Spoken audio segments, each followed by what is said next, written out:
manner in the country. The lower court consequently granted the application and bailed Krubari in the sum of $300,000 with 2 Gambian sureties. Krubari was also asked to submit his identity card and travel documents to the registry of the court.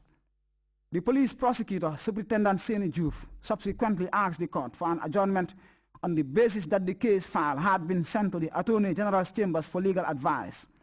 Superintendent Juf further submitted that the state may possibly take over the case. Legal attorney Awasise Sabali, who represents the second accused, Musikeba Kaur, later told the court that her client is suffering from diabetes. While stating that the second accused missed a doctor's appointment yesterday, the defense attorney urged the court to ensure that her client receives proper medical attention. Principal Magistrate Alagbe Ade consequently deferred the case to the 18th of June 2012 for hearings. Ibrahim Jata, GRTS. Meanwhile, Justice Emmanuel Nkia has overruled the defense objections on the inadmissibility of several statements state prosecutors want to admit through evidence as exhibits. Viewers may recall that Michael Ifunyaya and Stanley Ugochukwu, the first and second accused persons respectively in the Iron Stokes murder case, had claimed that they were forced, beaten and coerced by police while obtaining statements from them. The two had also denied the evidence of independent witnesses who rebuffed the allegations of torture when they were called to testify in the mini-trial stage to verify the voluntary status of the said statements at the Special Criminal Court. But the presiding judge of the Special Court, Emmanuel Nkia, finally dismissed the defense objection and admitted the documents in evidence as exhibits. The main trial is set to continue tomorrow. Prosecutors are trying to prove that the 3 Nigerians killed the British national Iron Stokes by stabbing him in the neck and abdomen in his car at the Junction Bar area between Sukuta and Backwater sometime in May. Well, from that, we take a very short break. The news continues in just a moment.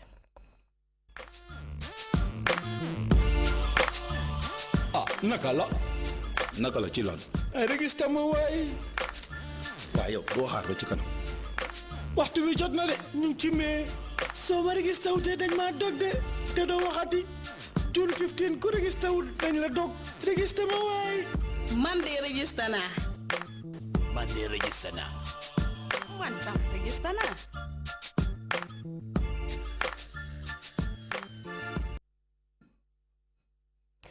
Well, today's outside the Gambia, judges in the trial of Thomas Lubanga are back at the International Criminal Court to begin deciding what his sentence will be.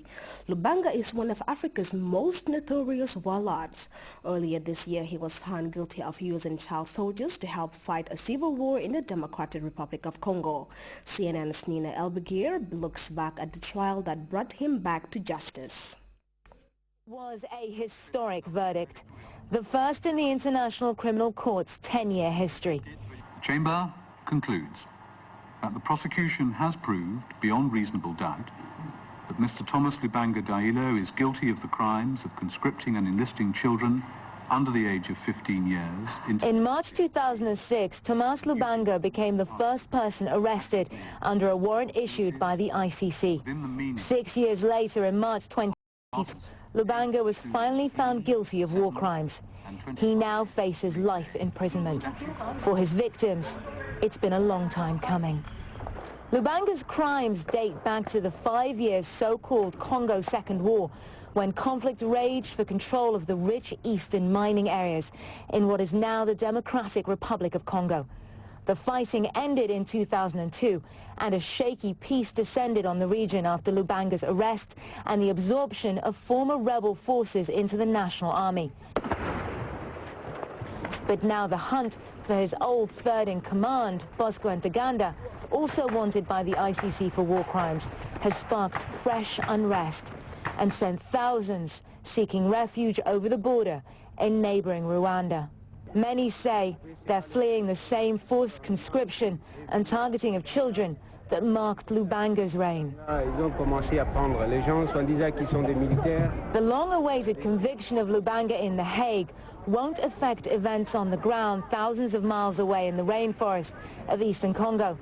Mr. Lubanga will remain in custody. But maybe it will send a message that even in the most remote of places, crimes against humanity have consequences. The president of Niger is warning that terrorist groups are setting up in neighboring Mali, and he is seeking a UN Security Council resolution for military intervention in that country. Niger is one of Africa's poorest countries and it struggles with drought and food shortages. CNN's Nick Robertson sat down with the country's president, Mamadou Issoufou, in London. In Niger, the harvest failed. There's a famine affecting part of the country. How many people are at risk? How bad is their situation? And have you been getting enough help? Yes, unfortunately we had a year of drought in 2011, and this drought meant that there was a huge lack of food. We have roughly 5.5 million people in Niger who are in a difficult situation in terms of getting food, but the government did take measures early on to tackle this problem. I also hope British investors will invest in our agro-industry, because we have a very ambitious program, an initiative for people in Niger, which has as its objective the diversification and increase of our agricultural production. Is there vulnerability increased because of the potential for this plague of locusts that could move into Niger at the moment? Yes, you're right. We also fall victim to attacks from locusts sometimes and attacks from crickets. This lowers production, but also what happened in 2011 was really the lack of water, the drought, which meant there was such a big food deficit. Well, we now take our second break. The news continues right after.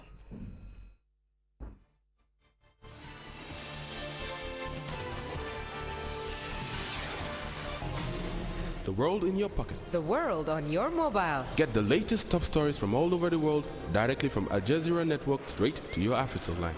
Breaking news, political news, and sport news. Be the first to get the latest on everything happening around the world by SMS on your AfriCell line. To subscribe, type SUB and send it by SMS to 7272. And stay up to date with the latest news from Al Jazeera Network. All the latest news stories and headlines from across the globe. For $1 per day, only on your AfriCell line.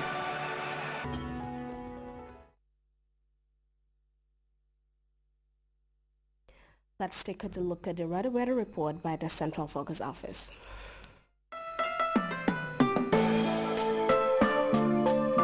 The Gambia is endowed with a wonderful landscape full of baobab trees. Like its Cape Point in Bakau, it is one of the most exotic sceneries in the world. The baobab tree is a symbol of resilience, wisdom, and resourcefulness. For the baobab tree provides good food in times of hunger, rents its bark for medications, and its sap for glue. In the Gambia, there is a company like the baobab tree, 100% African and purely Gambian in all aspects, in know-how, design, value, capital, and management. That company is Elton. Elton, employing hundreds of Gambians and proudly associating itself with development in the Gambia. Elton, side by side with the Gambia.